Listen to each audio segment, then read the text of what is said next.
Hey guys, welcome back. Today I'm going to show you how to take a gauge that looks like this, that the probe and the hose or line has been cut off of, and repair it. Now, I have seen these at the swap meet like hundreds of times, and I'm like, oh, that's a nice gauge, and then you pull it out of the box and there's nothing attached to it, and I was like, man, what a shame, what a waste. So today I'm going to show you how to repair this and make it work. Now, this is my donor gauge. Now this was a cheap gauge. Like I buy cheap gauges. If they're like $2, $3, $5, I'll buy the gauge just because you never know when you're gonna need it. And they're like 20 bucks a store. You can go to the store and buy a new one. However, I had this one already laying around, and I used it to repair this set of auto meter gauges or auto gauges. And basically, what you do is you cut a small piece of tubing. I use a tubing from a oil line kit, an oil pressure gauge kit. I don't know, you go to AutoZone and they have like a roll of copper line and all the fittings so that you don't have to run that plastic tube. I use that, and basically what you do is you solder the two of them together. Now, this was my donor. This is the gauges I fixed, and the key to this is these are filled with ether, and you have to chill this probe. So I put it in my freezer, and I was actually able to solder it onto the old gauge, and then I put it in a bowl or a pot of boiling water, and I know it was accurate because when this thing read 212 degrees, the water started boiling, and water boils at 212 degrees. So there is a way to adjust these if you have to. I didn't have to. It worked pretty well.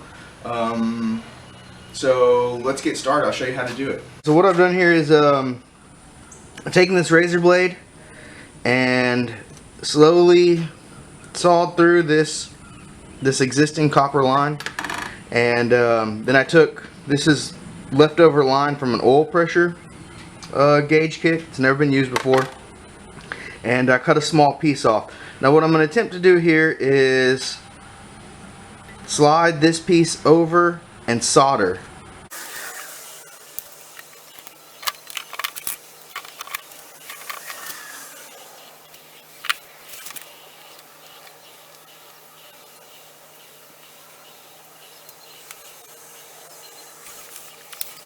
So now that we have this piece soldered on, our next step is to take the donor gauge. Now this is just a cheap $5 swap meet gauge. This was actually still in the car, and what I'm going to do is I'm going to take and strip back the rubber and cut it. But first what we have to do is we have to take this temperature probe, and it needs to be chilled. Now they say you can put it in like ice with rock salt in a bowl and chill it that way. However, I have a deep freezer right here, so I'm just going to put it in there and let it chill for 20 or 30 minutes, and then go ahead and strip this back, and we'll cut through the copper here the same way we did with this razor blade so that we don't pinch the line inside. So let's get to it.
Alright everybody, that's going to conclude this video.